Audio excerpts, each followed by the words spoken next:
Hi guys, it's Red Sea Reefer here and welcome to this latest tank update. So it's just 2 more weeks until we get the keys to the new house, so we're fully preparing for that.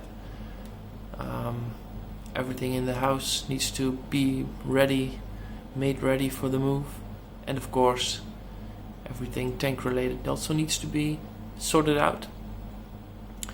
So I won't get the new tank straight away, so after we get the keys we still have 2 weeks to do some stuff in the new house, do some painting, some making stuff ready to move in, and then 2 weeks later, so the last weekend of June, that's when we'll get the new tank. I hope I can show you some videos of the new tank soon. It will be in another, I think it will be in another 4 weeks when we go and get it. Then I'll shoot some videos. I'll shoot some video footage of the setup, and of course also when it's running. So the idea is to set it up in the last weekend of June, then give it a few days to recycle, because I'm going to take the water that's currently in the tank that I'm getting. So I'm getting 1200 liters of water along with it, and together with that I should be able to set it up the same day. So I'm going to drive there, take it down, load it up. I hired a truck, and then put it in its new place at the new house, and then fill it up, add the water, add some rocks, and then let it cycle. So hopefully that will be a fairly easy migration, and then hopefully in a few days later I can migrate the inhabitants of this tank, so the ones you're looking at right now. I'm a bit anxious about the move. Of course, it's a big thing, moving a tank. Some of you guys already commented on that in the comments, saying that wow, it must be pretty stressful moving houses and moving a tank. Well, that's always the case, but hopefully I've planned it out well enough for it to work out. Well, we'll see anyway. It's always stressful for both the owner and the fish, and of course the corals. So let's see how they fare. For now, so this tank will be running for about 1 more month, and after that I'll empty her up, move everything into the new tank, and then I'll still take it with me for a while to make sure that if something goes wrong, or well, if anything happens, that I always have a backup, so I can always move back to this tank if something happens. But of course, let's hope that doesn't happen. So that's regarding the tank move.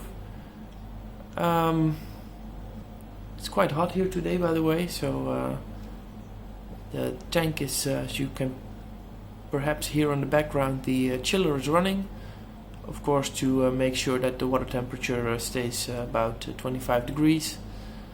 And other than that, I've just fed some mastic, a food that you've seen me feed before if you've watched my previous videos. Still the food that I feed every week. So once every week I'll make this. It's mastic by Easy Reefs. You can look it up. It's pretty easy to acquire. Mix it up with some water, stick it to the glass, and well, most of your fish will probably enjoy it. As you can see, mine are.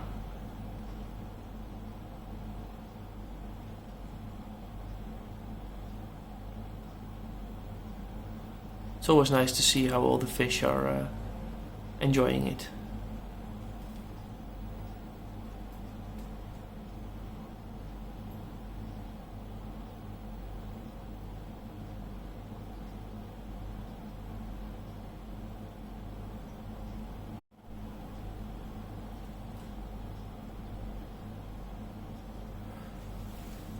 So I just did some tank maintenance.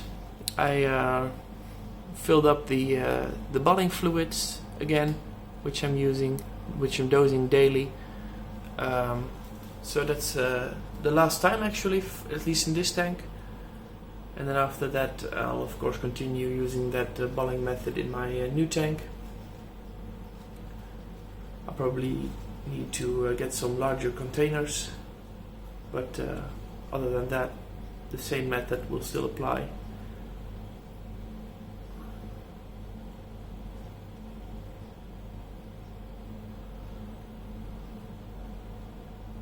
So overall, I'm pretty happy with with how the tank is holding up in these last few months.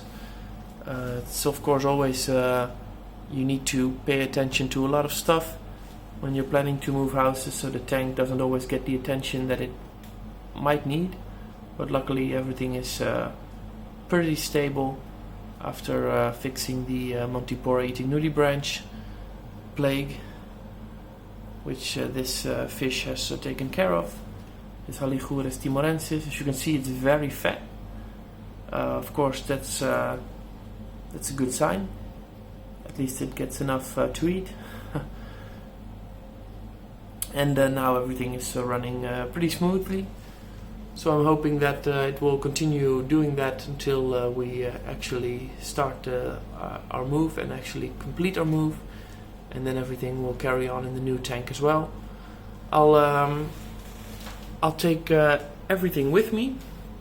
So every coral and every fish that you will see in this tank will travel with me to the new tank.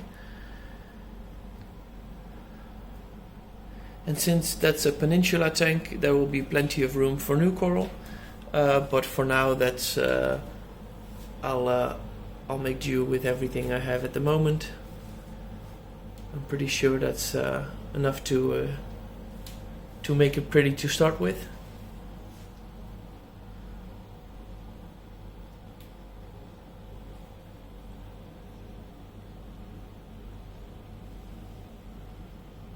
So my rusty Gorgonian hasn't been doing too well lately. There's a good explanation for that. They need a lot of targeted feeding, or they need at least some targeted feeding, and that's something I haven't always got the discipline for, and especially in the last few months I didn't get around to it. So you can see that it's slowly losing its polyps, and it's slowly fading. Sometimes it happens, and especially when you don't have a strong or a sharp feeding regimen, then this will happen over time. So if you want to keep these kind of Gorgonians, please be sure to know that they need some targeted feeding. Of course, when you're considering Gorgonians, there's a lot of alternatives which are pretty easy to care for. You might have seen these before in my tank, but these are the more common soft Gorgonians, which are mostly brown or purple, as with these. They're still very pretty, as you can see, and easy to keep, easy to care for. Same for this one.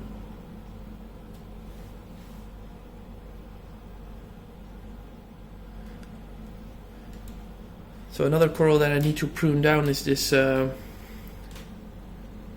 Montipora hirsuta with the green polyps. It's starting to overgrow the zoanthes, so I need to take off some pieces in the next few days. So like I said, I hope that the tank will continue to run like this for at least another month, so we'll be able to migrate everything in due time, and make sure that at least a lot of stuff survives. It's always the goal, and I'm fairly confident that if it stays like this, it will. So thanks for watching this week. I'll see you next weekend, and bye bye for now.